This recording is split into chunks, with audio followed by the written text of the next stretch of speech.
How many times have you lost a sale because a prospect said that if you can't give them X amount of coverage, then they'd rather just not move forward at all? If you can't give me $1 million of coverage right now, then I'd rather just do nothing at all. Well, I just had an agent have that exact experience. So what we're gonna do in this video is listen to the call. We're gonna point out what to do and what not to do in order to overcome that objection the next time that a prospect tries to throw that at you. $50 to $120 a month. Is that something that's doable, or is that a crazy number? No, that's fine. But that's see, but I'm talking about the two individuals. I'm thinking about my own, like the cremation, and then I'm thinking about the numbers from the grandchildren.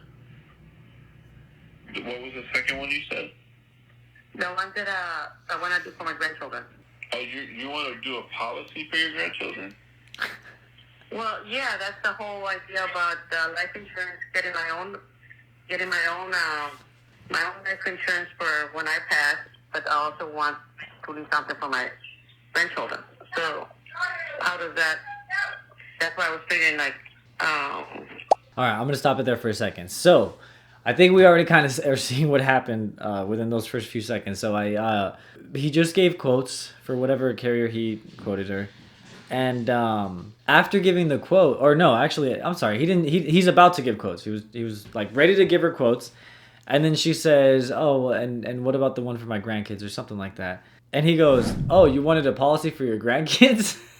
So, what does that tell us? That means we missed something in discovery, right? Like we didn't really, probably could have done a better job at understanding the true, like the full scope of the need of this client, because apparently that seems like that's a really big priority to her, right? That's what she's looking into this for, and he didn't realize that until he's about to get, like, he already went through an entire presentation, did a discovery, all this stuff, and he was just about to give her the quotes, and now he's finding that out. So there's obviously something was missing in discovery, where maybe we didn't ask, hey, I want to make sure we touch on everything. Is there anything else besides your cremation that you want to cover? Is there anyone that you want to leave extra money to? We want to make sure we're super clear on what exactly does this person need. And so I think that's one of the more obvious ones that's pretty easy to catch on to is, we didn't understand the full scope of the need here. So let's keep going. Let's see what happens.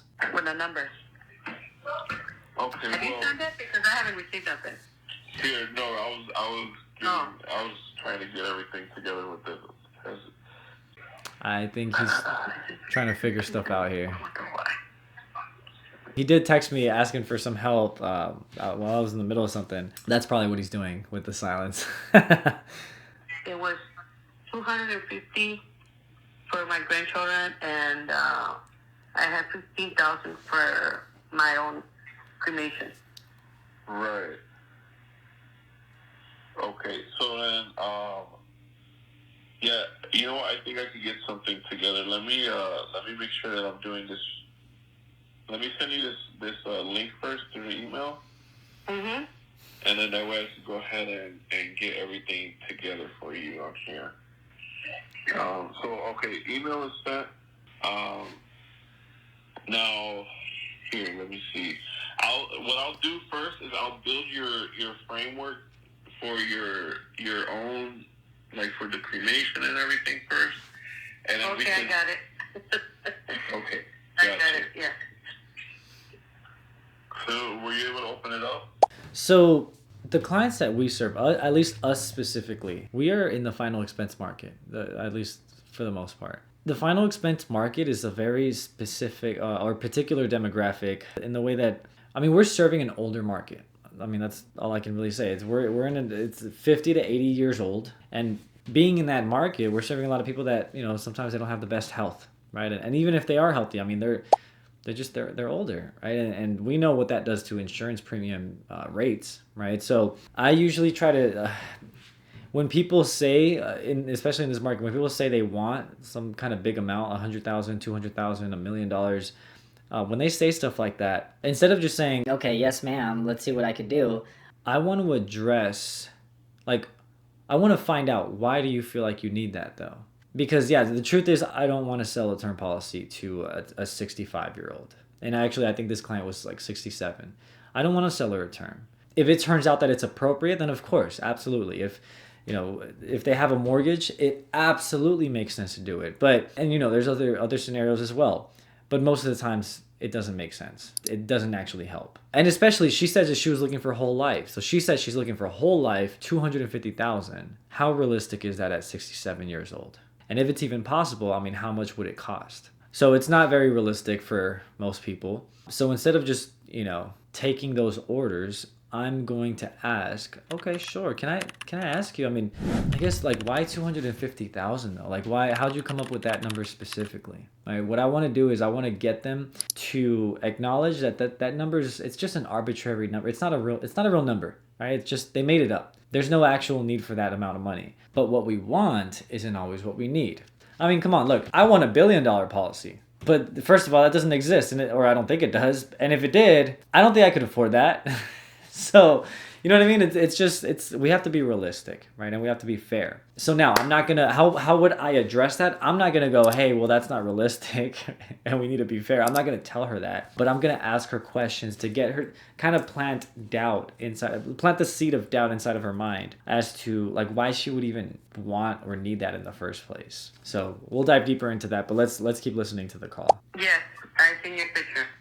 Okay, great. Now, You're also young. Yeah, I just turned 30 years old in November of last year. So. Wow, pretty young. A good career, huh? Yeah, I'm trying. I gotta make sure I got everything together for my family. So you see where it says license verification? And this is actually as well. Oh, good. So for if you were to do $100 a month, it would give you $16,138. If I would do 100 what? A month? If you were to do $100 a month, would leave $16,138 for the final expense. So the cremation, anything you need for that, they will take care of that with $16,138. Okay, there's a lot of room for improvement on that. So where do we start? Let's start with one. You never want to make when you are giving the options that are available for your client, right, or the quotes. You never want to make it transactional. You never want to make it logical.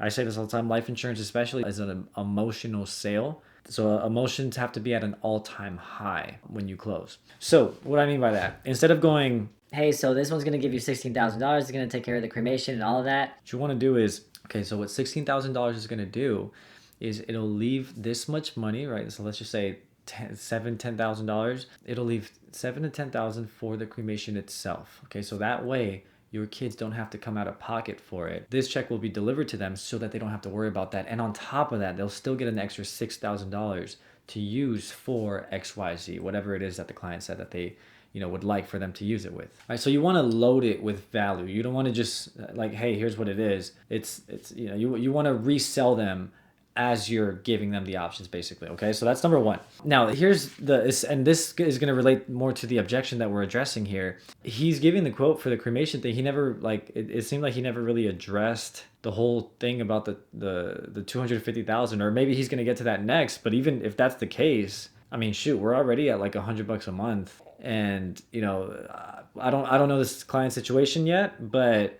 most clients, I mean, in the final expense market, again, they're not typically able to do more than like $200. So I don't know. We'll kind of see how that goes right now.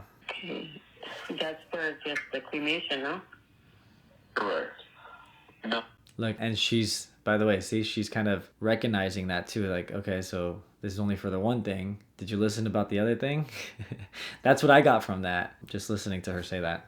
Oh, for $75 a month, you would receive $11,970 towards the cremation. Okay, so he's giving her several options. I'm going to skip through this a little bit. I think I'd rather go with 75. 75? Mm-hmm. Okay. Well, Elvira, I do think that that's a good option. Now, do you feel that that's the most comfortable for you to make sure that that's taken care of? Yeah, I don't think the cremation, I don't think it'll take all of that because I don't know. I just figured it's not. Yeah. By the way, look at what she just said. Yeah, I don't think the cremation's gonna need all of that money, because that's basically what he said, right? Hey, this is gonna take care of the cremation and all of that. Basically, what she's saying is, Hey, I feel like this is more than what I need for my cremation. what I would do in this case is, like, it sounds, again, because it sounds like, at least the way that it's being played right now, is he's going for a policy for the cremation and another policy for the grandkids. If I were to take that approach, which I wouldn't, but if I were to take that approach, well, then what I would do then in that case is, okay, let's just, this is for the cremation. We know that we need around 7,000, so let's look at those options. I would just do that, right? So like it wouldn't even be revolving around her budget or anything. It'd be around what a cremation costs. Then it feels less cookie cutter, and it is less cookie cutter, and it's more around the actual needs of this client, right? So she's catching on to, like, You know, I don't really feel like this is fitting my situation and what I'm looking for. it doesn't sound like he's catching on to that. So I think that's a big lesson here, is make sure that we're listening to the client deeply, right? And seeking to understand, forget about the sale. What does this person need? And it's not even what they want. I don't care about what they want. All I care about is what they actually need. That's what we're going for. So that's a big lesson here, right? Make sure you're actually listening to what they need. I do think that that's a good option, and that's kind of what I was leaning towards as well. So, Elvira, if you do like that option, then what we can do is walk through the application together. But before I make a decision, can you give me numbers for the grandkids? So this is good though. I feel like we're able to learn a lot from this, right? Just we have to make sure that we're deeply listening to our client, right? Paying attention to what their needs are, but then also making them feel like, acknowledge them, right? Like don't just blow past what they're saying. Don't just try to push things forward. Make sure that we're genuinely and appropriately acknowledging the concerns or whatever they bring up, right? We can't just move on and try to and hope to close, right? We've got to address things up front. So as soon as she said that about the 250,000, I would have addressed that right away. Basically try to decide whether we're actually going to do something close to that, or if, am I going to have to sell her on being realistic, basically.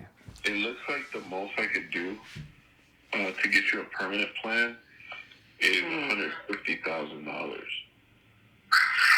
$150,000? Nah. Okay, well, all right, so rule number 1 for when you can't give someone what they want, don't tell them that you can't give them what they want. What you want to do instead is you want to reframe things and basically get them to question whether they even want that at all. And then you place your offer or option as the solution. What do I mean by that? So instead of going, Hey, so we can't do 150,000. what I'm going to do is I'm going to ask specific questions like I said earlier, well, I guess, like, why 250,000? Like, what? I guess what made you want to, why that much? What would they even do with it, right? Or what are your goals with that? And so we're gonna get into a conversation. Most of the time, they have no idea, right? They're gonna say things that are very vague. They're not gonna say, hey, well, 20,000 is gonna be for this, 35,000 is gonna be for that, and then I need a 42 grand for this. The other 50 grand came from that. Well, I think I'm already past 200, but you get the point, right? Right. So I'm gonna ask them those questions so that they can realize that it's just not a real number. Okay. So once I'm starting to see that they are, coming to that realization, and then what I'm gonna do is I'm gonna make a very gentle suggestion to look at things from a different perspective. So I might ask something like, hey, well, Miss Client, do you mind if I just make one small suggestion? And by the way, that's a very key thing. You never want to offer unsolicited advice, right? So I see a lot of agents try to overcome objections by arguing a point. They might go, Hey, well, you need this. Hey, well, this is what you need to do. I don't do that because no one likes to be told what to do. So instead what I do is, hey, before I'm going to say anything, I ask, hey, do you mind if I just, is it okay if I just make a small suggestion? Right? Then they say yes. So now they've given me permission to offer my perspective. So I would lead with that question, and then I'm going to say something like, look, we can definitely look at those options for you. However, I have found that for a lot of people that are 65 years in age and maybe even older, those kind of options start to become very non-economical, for lack of a better word. So can I ask you, I guess, why don't we start with this? Why do you even feel like you need to leave something behind for your grandkids in the first place. All right, so I'm gonna start with that, right? Let's get into like, I don't care about the number. I wanna know, hey, why is it important to leave something? Why? Because I'm starting to plant in her mind is that the goal that we're really after here right now is to leave something for her grandkids that's actually going to help. Not to just apply for some coverage of some arbitrary number that we just made up in our heads for no reason. Like, that's not what we're after. We're here to make sure that our grandkids are taken care of, right? So I want her to start framing things in that way. So I want to ask, why is it that important for you in the first place? Like, I guess, like, why do you feel like you need to leave something behind for your kids, right? Again, I'm not going to say 250, just something. Okay, I'll let her explain, and then I'm going to go. And so right now, you don't have anything then that, like, if you passed away right now, you don't have anything to leave behind, any other life insurance or anything that they'd be able to use for X, Y, and Z, which is the why it was important. And then what I'm going to do is something like, okay, well, so what I'm going to do then is I will look at an option that I can find for, let's say, 250,000 in coverage. We'll see how we can make that happen. But with your permission, I would also like to look at some options that and emphasize a little bit less than that. Even if what you're going to pull up is like 50 grand, I don't care. It just, you want to gently prepare her for the fact that we're probably not going to get 250K. We're probably going to have to get something lower. And so little by little, you're going to get her used to that idea. I hope that makes sense. There's probably a better way to explain this, but I hope this is good enough for now. Matter of fact, I'm gonna roll a clip really quick. I have another video where I did just that. So let's play that clip really quick, just so you can see what it actually looks like in real life. You lost me there. Where'd you get 50,000? Okay. This is what I'm saying. Yeah. I want to get something that when I'm gone, it pays out 50,000 because the funeral gonna be about 15 to 20,000. Right. 15 to 20. Yeah, the funeral home who just buried my buddy, they wanted 20,000 for the funeral, and that didn't have nothing to do with the burial or the vault or none of that. That's crazy. Yeah, man, it's expensive dying. It is. It's expensive to live, and then it's expensive to die, right? Yeah, it's more expensive when you're dead, so... what's the average cost for a $50,000 policy? I can take a look at that, but Tony, I'm gonna tell you right now though, average cost for 50,000 at 50 years old is gonna be more than $60. I know that. So that's why I'm saying, man. Like, cause look, here's the thing.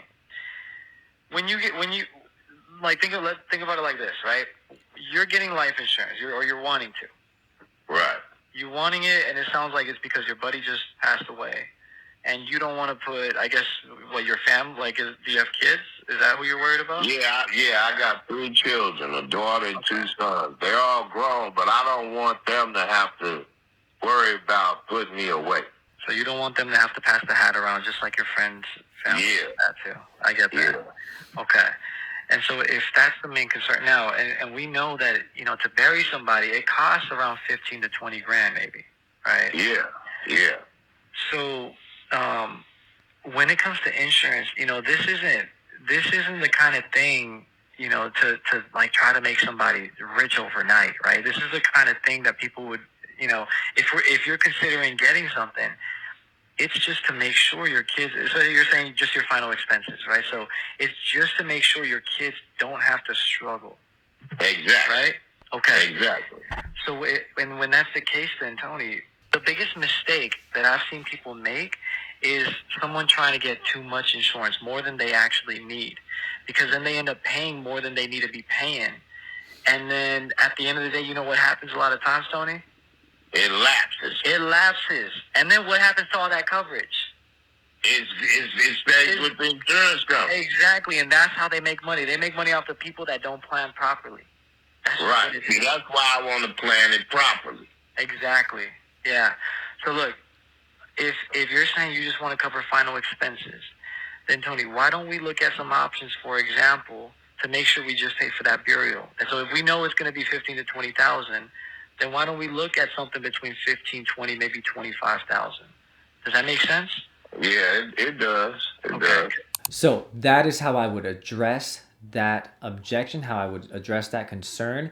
Because the thing is, see, you shouldn't be getting that objection at the end. You should be getting that in discovery and you should be overcoming it before you even present any options, before you even get close to that. Because here's the thing too. So if I do all that and I try to address, this issue with them, and they're still just not budging, I'm not going to proceed with this call. I'm not going to waste my time. If I'm being very reasonable, right? And I'm being real, and I'm doing everything, and I'm being gentle and strategic, there's just still like those hard-headed, No, I want $1 million or I want nothing at all.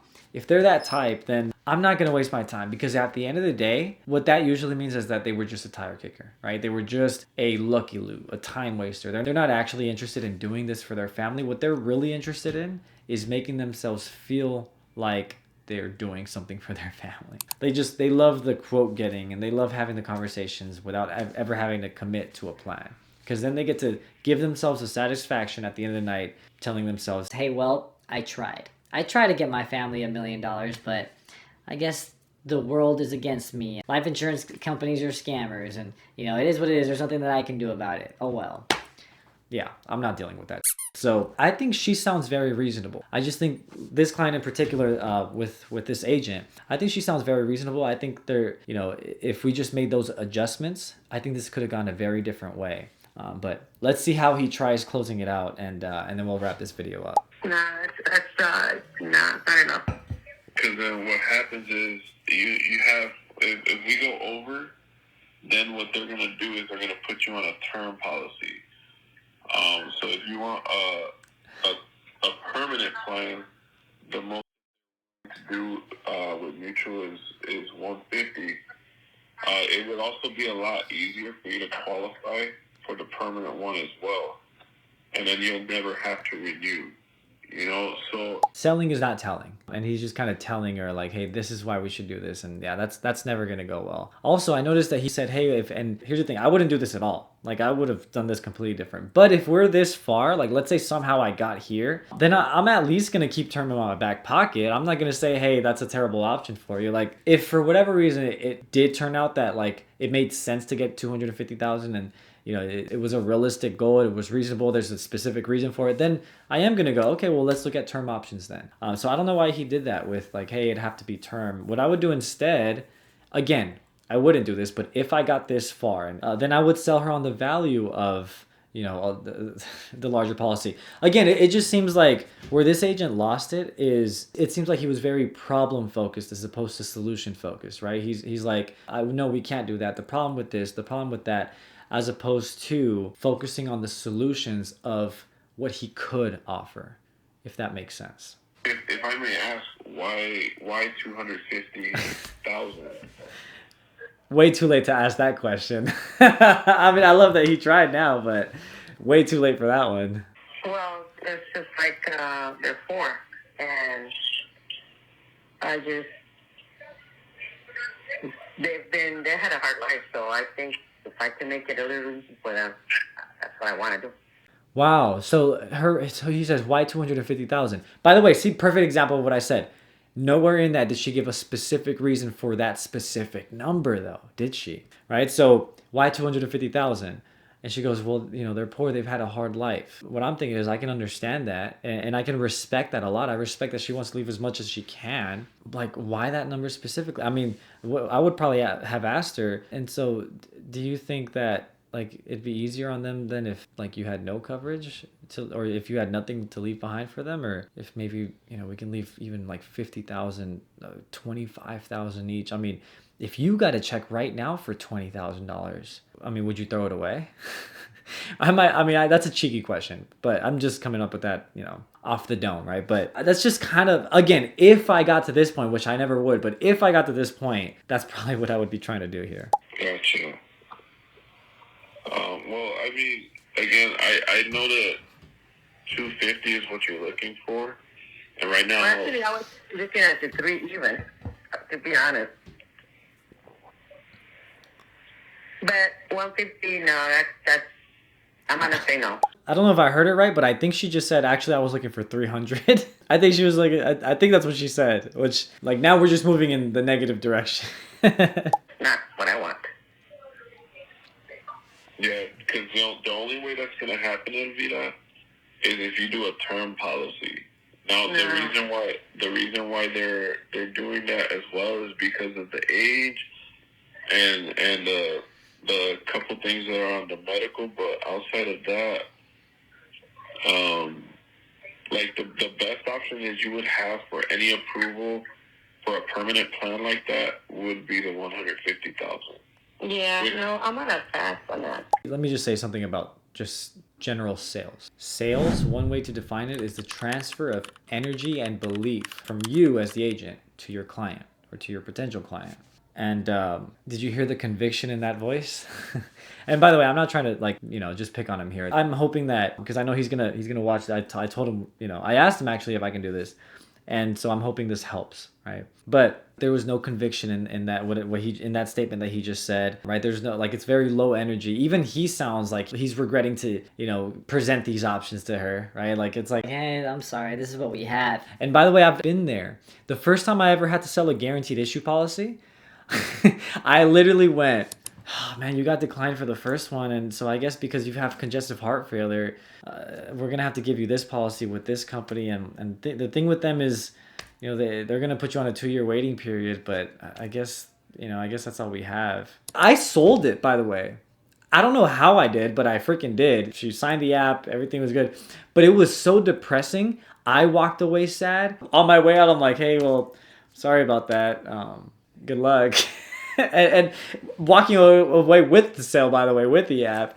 And she's like, yeah, thank you. And it was just like the most awkward, depressing sale I've ever made. And I say that to say, I've also been there, when, as a new agent, and this agent is new. Like, we don't know how to handle those kind of things. But yeah, there's a way to turn problems into solutions, right? Unfortunately, we can only give you a term option. Instead of that, we frame it as, okay, well, that's not a problem. So we do have ways to be able, there's possible ways where we can get you the $250,000 kind of coverage that you're looking for. So let's explore those options. Let's see how we can get it done. You see the difference between, unfortunately, the only way to do that would be doing this, versus, okay, well, the good news is there are ways to do that. We'll have to see if you qualify, but possibly we could get that done, right? So it's just the framing of it.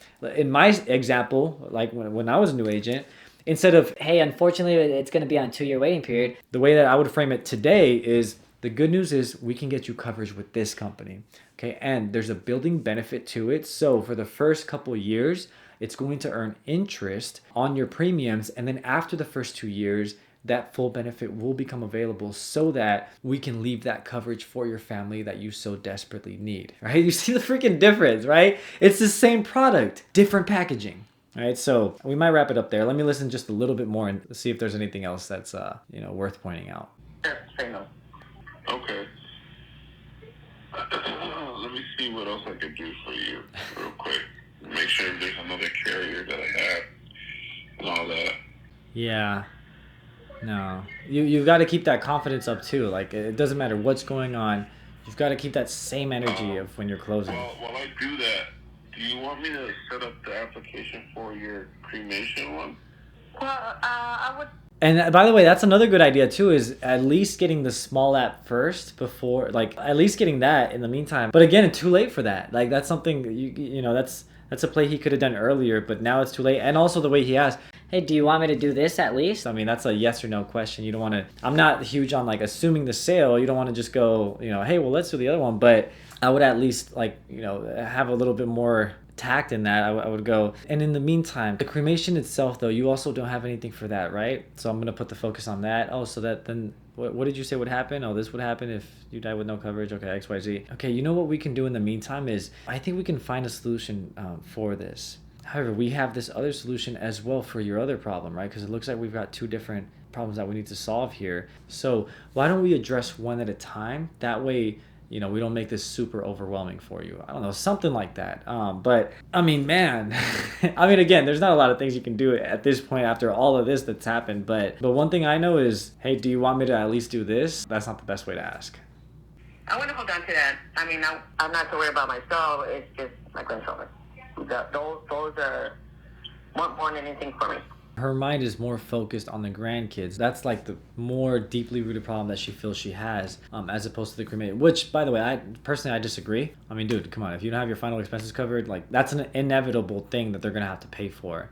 Because what happens if you don't have a big policy to leave behind to your grandkids, for example? I mean, is it gonna set them back? No. I know we want to help them, but is it going to set them back to not have it? No, absolutely not. What will set someone back is having someone else pay $10,000 or so for your, or let's say 5,000, whatever, for your cremation. That will set someone back, right? There's a difference there. Obviously, I'm not saying any of that, but I'm just saying I disagree. But she feels that way. So it doesn't matter what I think either. What matters is we need to get on the same page somehow, one way or another. So yeah, I'm gonna stop playing because I mean, yeah, he doesn't make the sale. Okay, so what do we do when we're hit with that objection of, you know, I want this much coverage and it ends up being way more than they can afford? Okay, to sum it all up, there are 4 steps to bringing them from that to please take my money.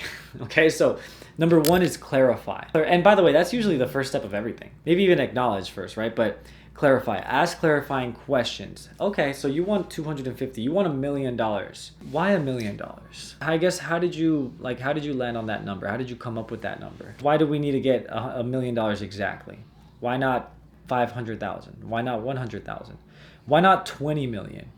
Right? How did you come up with 1 million? All right, so we're gonna start there. Let's get them to either tell you exactly how they came up with that number, or more than likely what happens is, you know, they acknowledge that it's just a number they made up and there's no real reason behind it. Okay, that's number 1. Number 2, ask for permission. You never want to just go right into, hey, here's what I think. Ask for permission to engage. Hey, is it okay if I just share maybe a different perspective with you? Hey, is it okay if I kind of, you know, there's a lot of different ways to ask this. My favorite way is, hey, do you mind if I just make one suggestion? Right? That's my favorite way to do it. But you can go, hey, you know, someone else had brought this up before. Do you mind if I share with you what I shared with them? Right? There's a lot of ways to ask, but you just ask for permission before sharing your perspective. Okay, so that's number 2. Number 3 is you want to reframe the real problem. So see, they're thinking that the problem they have to solve is, I need $1 million for my kids to be happy, I guess. When really that's not the real problem at all. The real problem, it can be a couple things. The real problem could be, I need my final expenses taken care of. It could be, I have absolutely nothing to leave behind to my kids. It could be, if I die, my kids are gonna have to sell the home in order to make ends meet. It could be a lot of different things, right? So figure out what the real problem is. Like, where's the real need? So our agent, for example, he was getting closer to that when he asked, hey, why 250,000? It was too late at that point, but when he asked that question, she said, well, they're poor. They've had very hard lives. I would get way deeper into that because you want to dig out like, okay, well, either how much do they actually need in order to maybe help get them on their feet, or how much can you afford? Because at the end of the day, some coverage is always going to be better than no coverage. Always. So what can we set aside?